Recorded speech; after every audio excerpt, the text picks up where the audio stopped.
don't let perfection get in the way of progress. So it all, like I said, stems from trying to move and have that speed, but uh, you're not always going to have everything dialed in perfectly. But if you are waiting for perfection, it's going to potentially um, delay the progress later on. So yeah, don't let perfection get in the way of progress. Today we have an amazing guest, Alicia Ramirez-Ingalls. I so enjoyed this conversation. She is currently the head of strategy and operations at a company called Neat, which is a fast-growing office video technology startup. But before she went to Neat, she was actually a huge major player in Zoom. So she was a pivotal person there. She built and led the marketing strategy, operations, and planning, really being a major part of growing Zoom's explosive trajectory and growth. They IPO'd as well as massively expanded during the pandemic. So now she's over at Neat and she has a wealth of experience in scaling operations.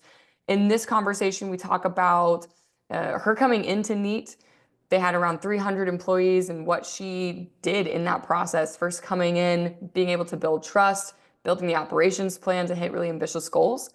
She also shared with us her top 3 focus areas as head of operations, which I personally wrote down, thought that they were so good, as well as how they create and execute on key rocks while also holding the teams accountable, and leadership principles throughout the whole conversation that support all of that happening. So if you are an operator looking to sharpen your approach to strategy, execution, and team alignment, this is a conversation you do not want to miss.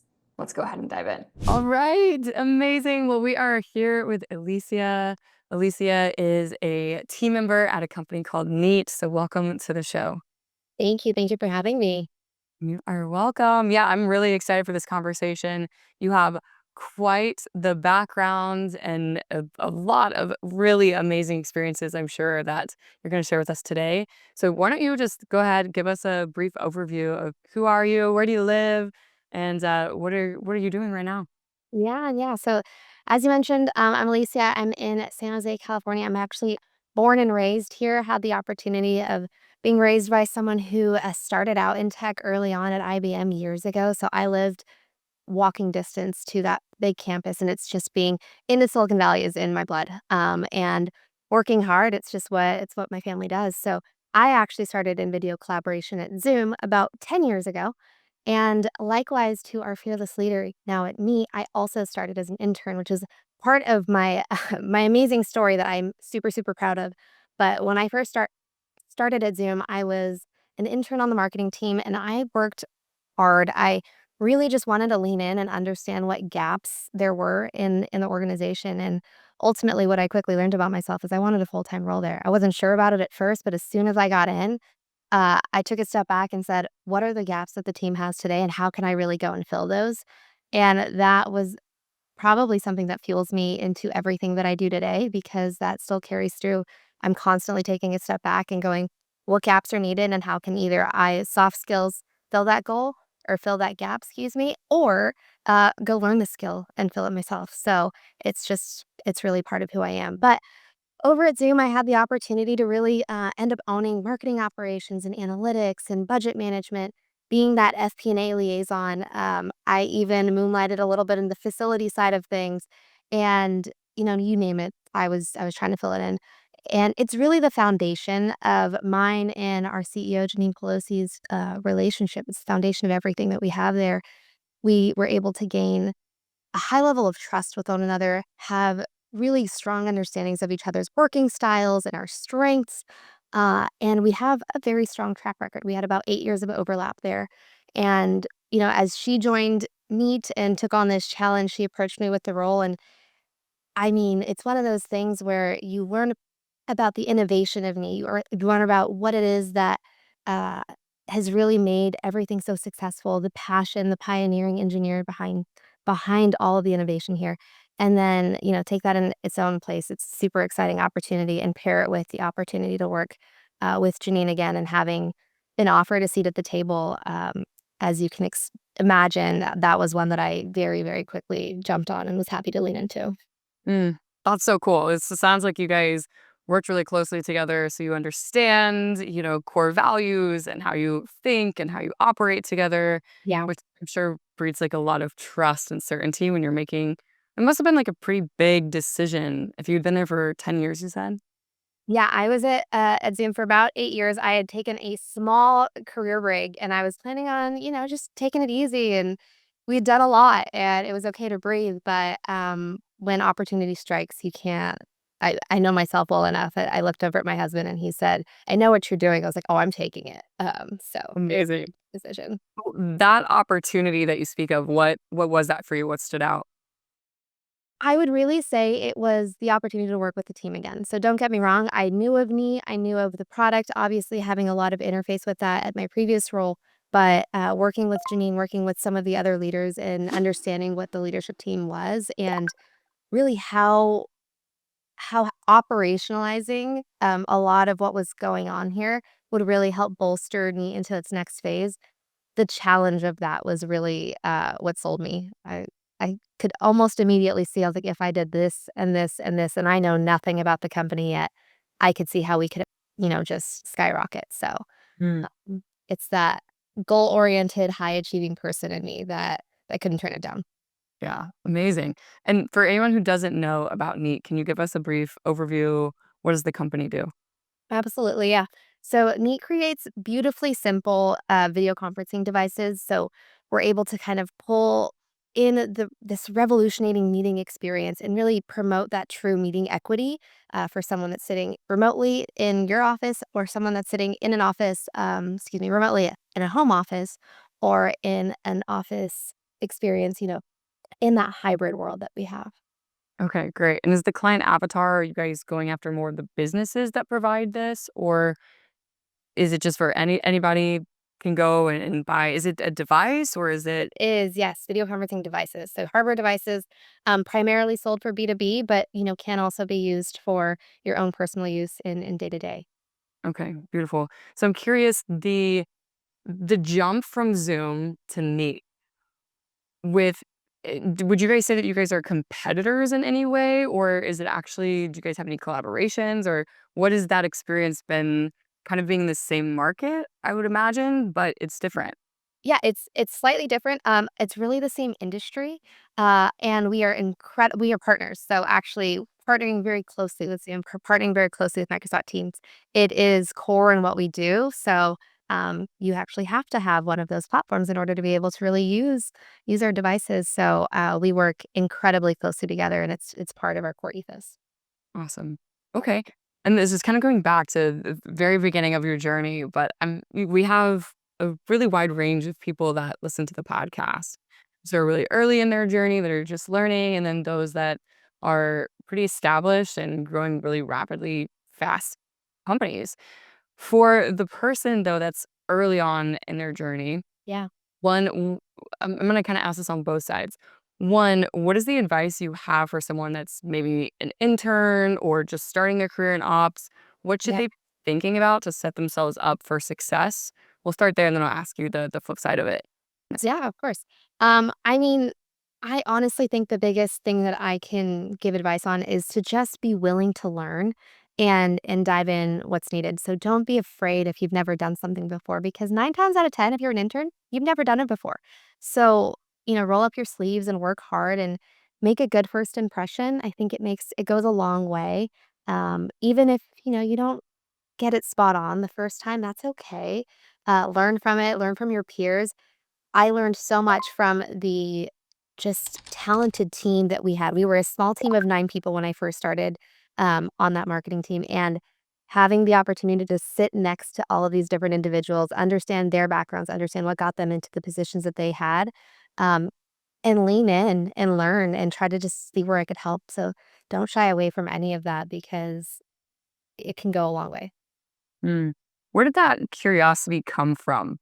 I know you said that you grew up around all of this, but is Yeah. there anything you can point to where, like, that curiosity and drive to learn, where did that come from? I've always been very comfortable in that supporting kind of behind the scenes role, whether that was, in my day to day. I'm the middle child, so I have two very strong sisters on both ends.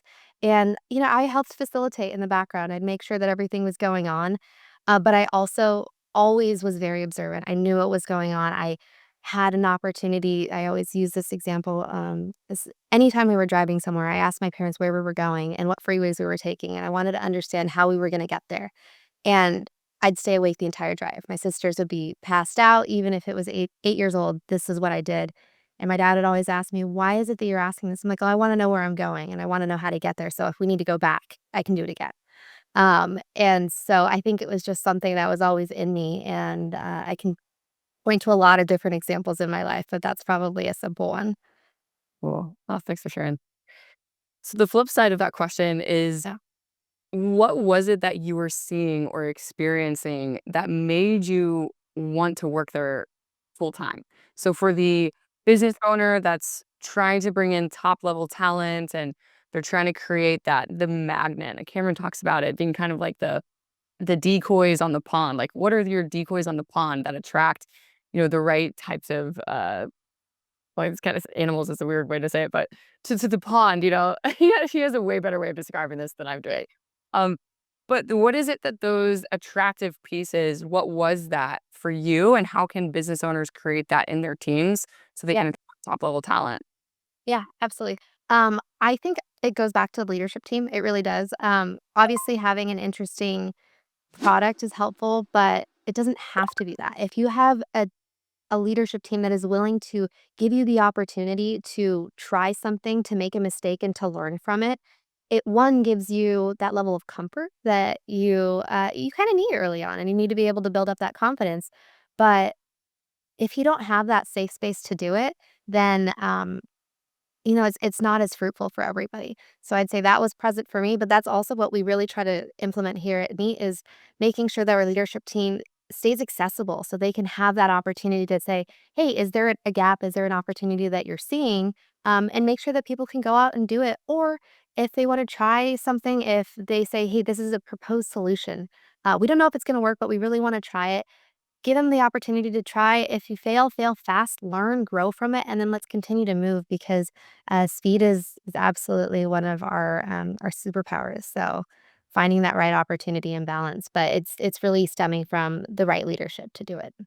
Mm. Speaking of speed, Yeah.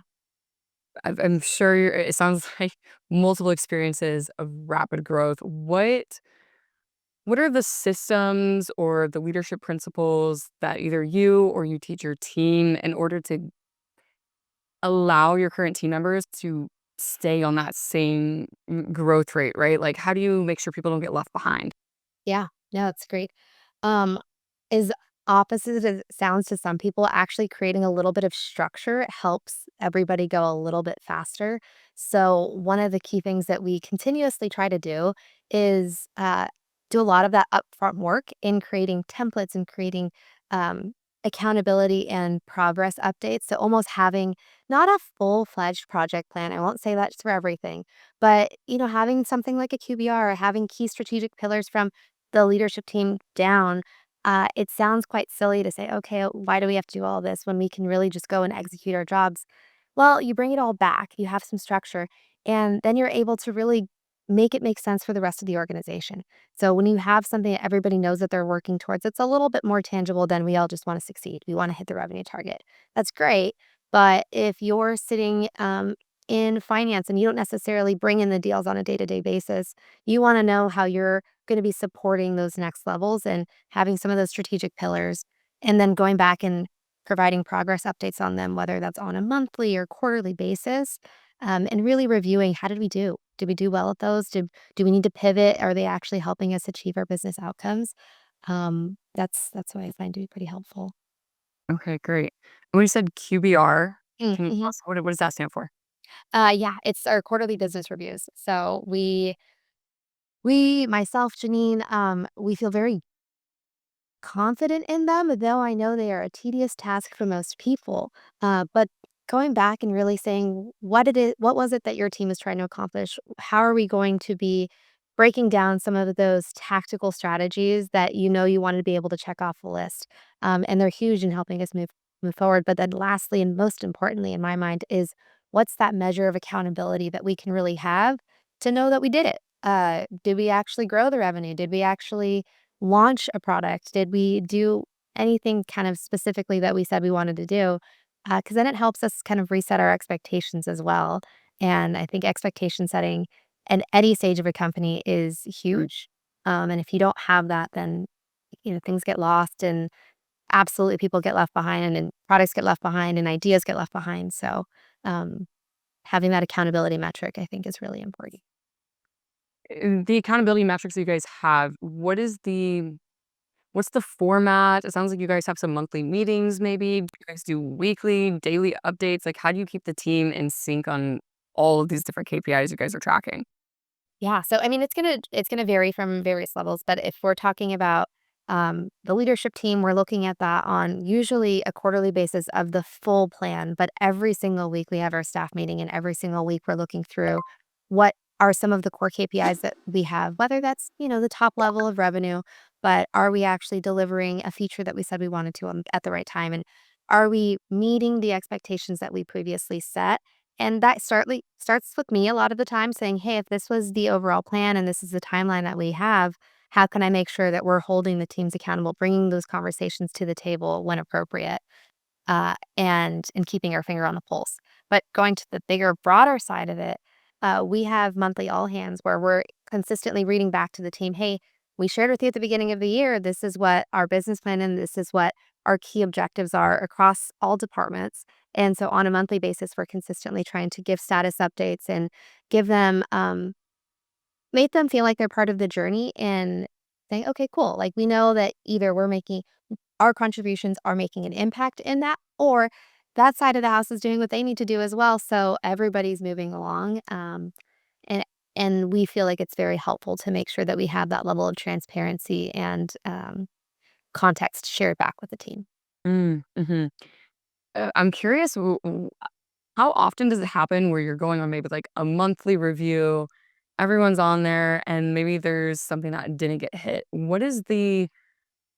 How do you show up as a leader for, is it the department head that you're speaking to? Like, who's responsible for stepping in and sharing, hey, we didn't hit this? And how do you go about facilitating that conversation? Because I've talked to a lot of different leaders who struggle with how strong should I kind of set my feedback and the way that I'm, coaching my team members when everyone else is there.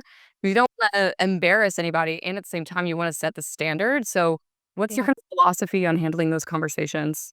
Yeah, yeah. So it's obviously usually after the fact, but I lead with asking questions. That stems from everything that I do. So you go in with assuming that someone has the best of intent, and I seek to understand. So is the question of, "Hey, is this really just going and we had something else come up, or was there a different priority or fire drill that ended up coming in and taking the resource time away? But help me understand what was going on here, because I'm sure there's something else there."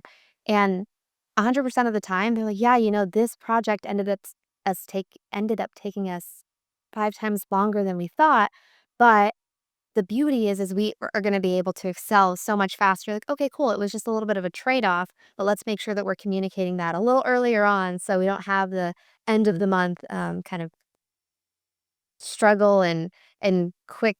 It's always the funny thing of us trying to get ready for some of these things, and you go like, "Oh, hold on, we saw that at the very end and we didn't hit that." And so let's just make sure that we can keep um, a better cadence. Mm. Or Yeah, what I heard in that, it sounds like seek to understand, understand. not make assumptions. I know this is a lesson that I learned pretty early on in I had never my first, couple hires. I didn't know, like, how do I hold them accountable? What do I do? And I was quick to make assumptions, like something was done, and I would just send a Slack message like, "Hey, like this should have gotten done because of this and this." And then getting a response of, "Well, this happened," and then I look like an idiot. Yeah. Early things that you learn in your journey, but now, of it is the, what am I not seeing here? There's probably something, having just thinking there's probably something I don't know. And what's the word? You're like, when you're looking at something positive, you have, oh, benefit of the doubt. Yeah. Giving them the benefit of the doubt and really being curious is what I heard, so that you're not also putting yourself in fire if there's something that you miss before you give coaching or feedback. Yeah, absolutely. And I think that goes back to, as I said before, that opportunity to either make mistakes and learn and grow. It's the leaders that kind of set the tone for that. And don't get me wrong, there is a time and place for accountability. If you say, "Hey, I was going to deliver this. I said I was going to deliver it on Friday, and then Monday morning rolls around and I still haven't delivered it." Um, the more that you actually ask for those updates, the more that I find internally, everybody ends up taking it and going like, "I personally miss that." So, the leader doesn't actually have to do any of um, the feedback. It's more of a like, "Hey, it's Monday," and that's all you really need to say. They're like, "I know. I said I was supposed to do it. It didn't end up happening. This is what I'm going to be doing to fix it, and this is how I'm going to approach it next time to make sure it doesn't happen again." I find that most of the time, that's what ends up happening because you end up having a little bit more of that benefit of the doubt approach most of the time. But like I said, there's a time and place for all of it. It usually lends itself when you have an approachable leader that can help support that. Mm-hmm. And when you were talking about creating the priorities, it sounds like is that just you and the CEO, or who all is involved in creating those the kind of key rocks for the quarter? Oh, it's the management team. It's the management team. It's all of us saying, um, one, having the opportunity to we try to do some in-person sessions, but as well as doing some remote sessions. But sometimes we'll do uh, leadership offsites where we're really trying to say, what is it that we're trying to accomplish? If we all know that we have maybe a long term goal, what are some of the key rocks that we have and milestones that we want to hit along the way?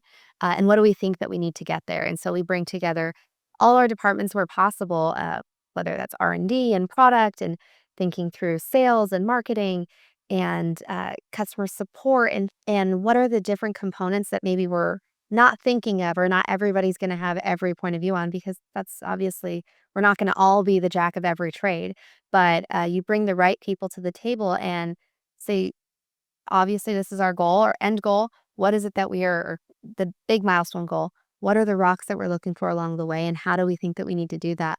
And it's really my role after that to facilitate, okay, then how do we actually get that done? What resources are needed? What investments are needed? How can we, maintain, the level of margins that we're trying to have and really work with the finance team to say, "This initiative should work out this way," assuming that we can have this kind of predefined requirements around it. And that applies for all of those big rocks and making sure that it can also be simplified back up to make sense for other people because I'm sure you know this as well. And anybody that you talk to, you can get way down into the weeds of all of it, but it's not going to make sense to everybody if you were to share every detail like that. So making it translate up and down, I think it's another tricky part, but it's a good part to lean into.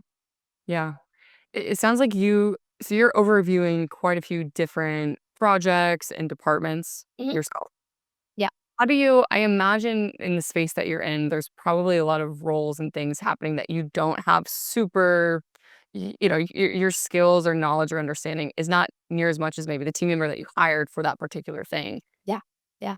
What is your approach or how do you make sure that you're able to give that person what they need or have those back and forth conversations if they're saying, "Hey, we need this," but you're like, "I'm not really sure about that." Yeah. What's the balance of trusting yourself and Mhm. also trusting the team when you guys might be seeing things from very different points of view?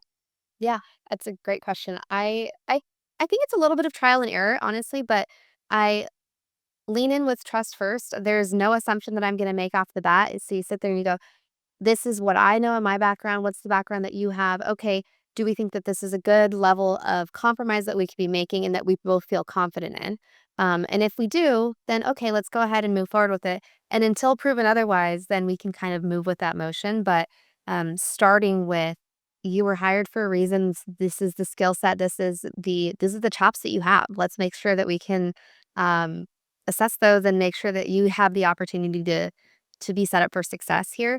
And so I think it's a little bit of stepping out of my comfort zone of wanting to know exactly where I'm gonna go and how I'm gonna get there and say, "Okay, I'm gonna trust that you're in the driver's seat, but I'm providing the car and I'm providing the gas and we're gonna get there." But, I suppose there's a couple ways to get there. Let's just hope that we're taking the right one. And then if not, then we can take a detour and get back on the right path. But yeah, starting out that way. Cool. Kind of taking a little bit of a pivot first. When you Yeah. came into the company, how many team members were there? Um, let's think. There were probably is about 15 months ago. So maybe like 280, 300. I wanna say. Okay. Wow, well, that's a pretty big team. Yeah. And you came in immediately for strategy and ops? Yes. Okay, so I would love to hear. I just came in myself in the first like 5 weeks of some fractional COO work for a new company. Yeah. And, there's a lot going on. There's a lot of information to take in. And being able to, especially on a fractional level, I'm like, okay, I got it. 10 hours a week that I'm putting in on this. Where Hmm. do I want to put those hours? Yeah. For you, how did you come in? What was that process like in the first 90 days? Yeah. Yeah. I spent a lot of my first time doing a bit of a listening tour. I know it sounds silly because that can be quite time consuming. And I recognize for those folks that maybe have a little bit more strain time, it's not as realistic. But I had the opportunity to do a little bit more of a listening tour. And maybe the beauty, maybe the curse is that this role didn't exist previously. So there's no real expectation on, oh, what is it that Alicia is going to be delivering in the first 90 days? So kind of having that opportunity to go back and say, well, what's going on in this organization? What's going on in this organization? And understanding some of the processes. What are some of the pain points the team feels today? What are the things that we feel like we have roadblocks in trying to accomplish? And really just coming in with eyes wide open, third party, no preconceived notion on why something should be or shouldn't be a way. And blessing, curse, however you'd like to call it. I joined in October and we were on, calendar quarters and calendar fiscal years. So that was a very quick, Lisa, you have 60 days, not 90 days, to understand and develop a relatively comprehensive annual operating plan. So obviously, we're going to have our financial baselines and that's set, but how can we tie that to, some key strategic pillars and some business objectives and rationalization behind the investments that the teams are asking for. So I had to very quickly go and do some of those listening tours, understand, and then obviously understand the parameters that the business had too. What are we working with? What can we make sure that the teams can have, should have? What wiggle room do I have to go and advocate after hearing a little bit more? So yeah, that was really those first 60 days, I'd say, and then delivering that to the team and making sure they buy in on it as well before you have to go out to the board and, yeah, it was fun 60 days. But I would say that if I joined at a different point in time, you might not have had that urgency to say, "What's this compelling event that we're going towards?" Right. What were some of the things in those first 60 days that you picked up on? Like, what were the things you came in and you're like, wow, okay, maybe even a surprise. This is going better than I expected, or you saw was a really big strength of the company. And then maybe on the flip side, what was something where you're like, oof, we got to work on this? Yeah, no, I mean, doing some of those listening, this was I quickly found that we have some wildly talented individuals on the team, and you realize they were focusing their time on where they needed to focus their time. So, I actually had the opportunity to, we're headquartered in Oslo, but I had the opportunity within those first 2 weeks to actually go out to Oslo, Norway, and sit with the R&D team and sit with those leaders and just realize how much innovation is actually in all of our products and touch a lot of these devices and understand it. Not that I hadn't before, but being on the inside, uh, it was something different and something really special. So it gave me a huge appreciation and understanding for the R&D team, they're running, they're doing what they need to do, and they're spending the time where they need to, so they can actually benefit from having someone that can say, "Hey, based off of everything that I'm seeing, is this the right path that we see?" And almost providing a template for their Miro boards and saying, "Can we actually present it in this way?" They're like, "Yeah, that sounds great." So being able to almost be an additional resource to some of the things that were already going so well was amazing to see. No, I mean, I would say the downside of it is that everybody was doing it differently. So there's no consistency across the board. You have to kind of go in and say, okay, our sales org was doing something this way, our marketing org is doing something this way. The I can't the most casual way I can say it, the type A person in me was like, everybody has a different template. Everybody's doing something different. There's different colors being used. and I can live with that. But that's the simple things where I can go back and say, "Hey, you know what? All right, we're gonna one unified template for everybody, basically all the same things. Let's go ahead and actually just put my mind at ease, but it'll help everybody, honestly it'll help us look more polished together too. It'll have everybody kind of start singing the same song. Even though they were doing a lot of the right things and they were already doing it, they were just doing it a little bit differently. Uh, which I think it's just a common problem. It's a common problem when you're small, but it can also be a common problem when you're big. So getting a handle on it now before we started to really grow, that was important to me, but I think it's been helpful. Mhm. I mean, we're dealing with a bunch of humans, right? Like, humans that all have very different ways of thinking and operating. Mhm. I think there's a lot to be said about, yeah, making sure that there's something consistent across the board that we're all agreeing to, because otherwise, especially I can't imagine being the biggest team I was on was like 110 people.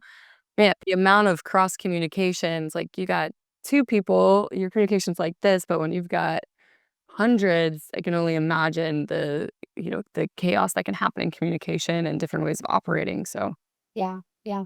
that makes a lot of sense.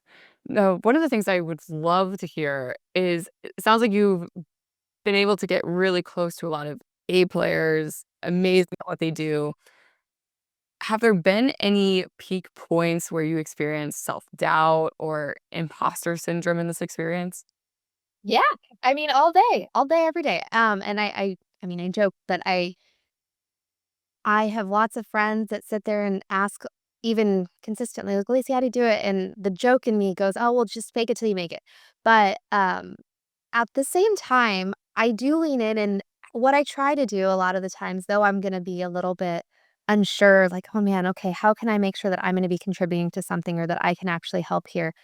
I just really try to focus on what I'm confident in and start there. That's my starting point of like, "Okay, well, I know I can provide some project management. I know I can provide some organization." And the more that you actually start to provide value to whatever it is, one, I'm also the person that wants to very quickly learn what's going on. I start to absorb quickly, but then the other person that maybe is the subject matter expert starts to realize, hey, okay, hold on. She's adding value. She is able to help do this.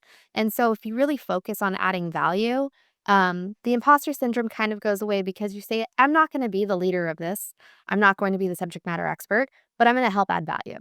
And focusing on where you can add value usually is the catapult for me to be able to go and, make an impact in places that, if you woulda told me a project name and said, "I that's not what I do," maybe 5 years ago, you lean into it, you're like, "Hold on, but I think I could probably add value, so let's go ahead and start, and then we can go from there." Uh, so, That's yeah. good. Yeah, so it sounds like even if that subject matter isn't the thing that you're an expert in, what are your strengths? What are you an expert in? And can you bring that into an area where maybe there is a gap that needs to be filled with? Absolutely. Yeah. I think it applies across all like occupations as well. I constantly lean into my family and my husband who do nothing like I do. But I use them and their minds and the way that they think to help me kind of process sometimes. So I constantly look for it in my outside life, but also really lean into it in work. Mm, amazing. Kind of tag teaming off of that. Yeah. Self-doubt, imposter syndrome, at the end of the day, we're scared we're gonna fail. Yeah. We're not gonna be good enough. So someone's gonna find out that I have no idea what I'm doing. Yeah. We have Cameron does have you heard of his COO Alliance group?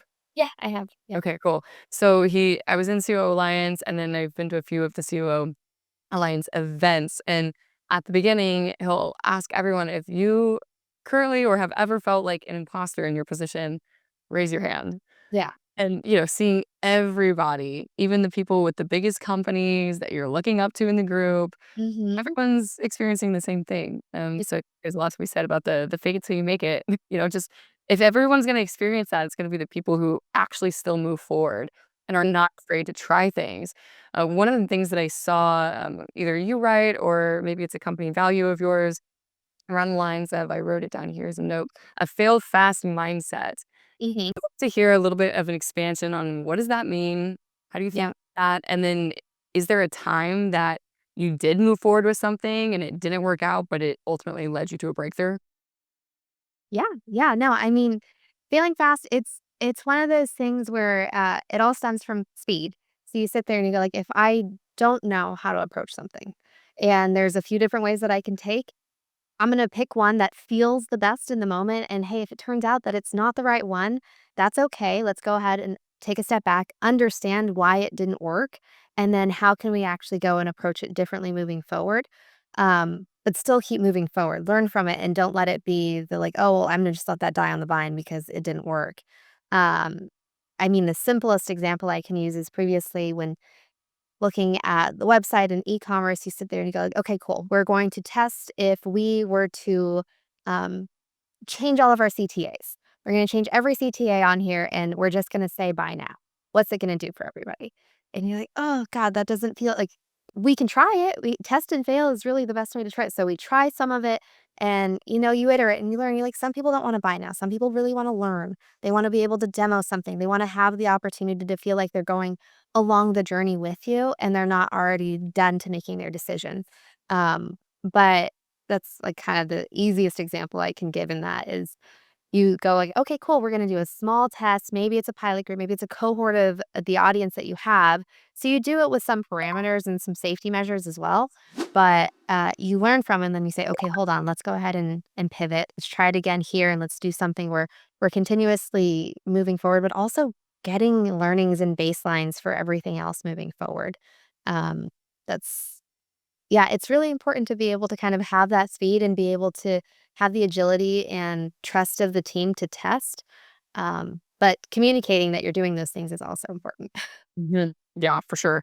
One of the things that you said made me think of this Instagram reel that I watched from this woman because you were talking about being able to make the best decision that you can. Like, what do you think is the right answer? And still moving forward, even if you Yeah. don't. I think a lot of teams get stuck in this procrastination, feeling like we need to figure out what the right answer is. Like, before Mhm. we do anything, we need the right answer. And this woman, she was actually talking about relationships, like whether or not you should stay in a marriage or leave. She Mhm. said, it's not about making the right decision, but it's about making the decision the right one. Yeah. And I thought that was so powerful, and it has really impacted me, and I'm, like, so many times now where I'm like, "You know, if am I gonna get the chocolate ice cream or the strawberry ice cream today?" Like, I'm just gonna pick one, and I'm gonna enjoy it as best I can, you know? Yeah. And just eliminating some of the mental pressure and the running in circles of procrastination and fear, just Yeah. leaning in and going for it, and then making the best that you can out of that. Yeah. No, I love that. And you're right. I think it applies to a lot of different things. The other saying that people use, and Janine's shared this with me before, is don't let perfection get in the way of progress. So it all, like I said, stems from trying to move and have that speed. But uh, you're not always going to have everything dialed in perfectly. But if you are waiting for perfection, it's going to potentially um, delay the progress later on. So yeah, don't let perfection get in the way of progress. Is something that it's a hard reminder, but it's a good reminder when you can Really. to have it. I love that. And I was speaking of Janine, I'd be curious to hear before we kind of wrap up here at the end, what is that relationship dynamic like between you guys? Yeah, yeah, it's great. I thoroughly enjoy working with her, but I always go back to it stems from this place of, if I were to kind of simplify it into 3 words, the reason that we are in such a good place and that we work so well together is because I lean into 3 things with her. I'm consistently trying to execute, I'm consistently trying to communicate, and I'm consistently trying to anticipate. So, if I am executing and following through on what it is that we say that we're gonna be doing, that is going to be the number one way to get your trust and track record with your leader. If I'm communicating, I'm giving, updates on where things are at. I'm potentially sharing where there might be delays. I'm gaining feedback, and I'm not afraid of the feedback. I love the feedback because most of the time it's impartial to just making the what makes more sense to the business. And so if I'm spinning on something for a week and I'm waiting until the deadline to give it to her, why would I do that to myself? I wanna share some of that progress and communicate where we're at, just so she kind of feels like she's also part of that and can help, provide the insight that she has as the strong leader that she is. And then anticipating. Anticipating is probably where I think, people don't realize the benefit really lies, but it's truly there. So I try to sit in the seat of being the connective tissue between the leadership team, between the executing teams, and, I give her full credit because that's the way that she really coins me, but being that connective tissue, uh, and anticipating what are some of the questions that the leaders will ask for.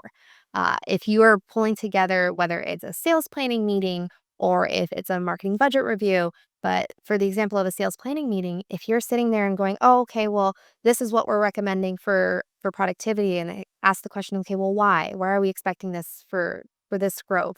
Like, "Oh, well, it's X, Y, or Z." You sit there and like, "Okay, well, have we thought about approaching it differently. And what if we actually put the productivity gain over here? Have we done the analysis over there?" And like, well, no, like I understand it's more work, but if we kind of anticipate where the questions and where the conversations are going to go, it'll save us in the long run when we're actually doing a presentation and we have that opportunity to say, hey, you know what, we looked at that too. Turns out it doesn't actually work out as well as the recommended proposal that we have here. But you know, you just have so much more validity to the conversation when you're able to kind of anticipate what might come. And I think her and I work really well with those 3 kind of key components. Yeah, I love those. Did you come up with those yourself, or did you hear it?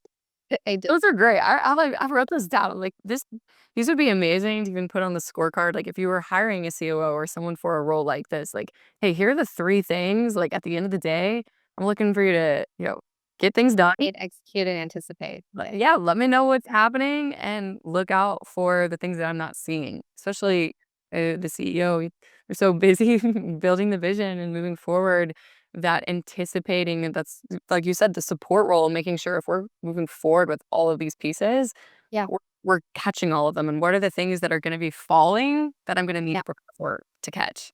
yeah. So good. Do you have do you have a flow or a system for yourself, or are those just things that you keep in mind? Or do you have anything like for me, I know that this is just something I'll probably forever do in my career. At the Yeah, end of the day, I write out what I got done that day, where I'm stuck, what I need from teammates, and I just full end of day report for myself and then I tag whoever I think is relevant in it. Do you have any systems like that for yourself to make sure that you're really focusing on those 3 things? yeah. I am so old school in this. I am a big avid believer in having my notebook. I always have my big old notebook right next to me, and I'm very similar. I do it in reverse though. So I actually start my day with my to-do list and what is it that I need to actually get done. And then at the end of every day, I'll go back and once more that goal-oriented, high-achieving person, I need to understand if I was able to check off what I wanted to check off. And if I wasn't, then that becomes the next priority for my day to come. So you kind of sit there and go like, all right, these things need to happen tomorrow or they need to happen first thing tomorrow. Um, and obviously based off of timelines and meetings and what's coming up, you kind of sit there and go, okay, what's the start of my day and what's the end of my day? And was I able to accomplish what I wanted to?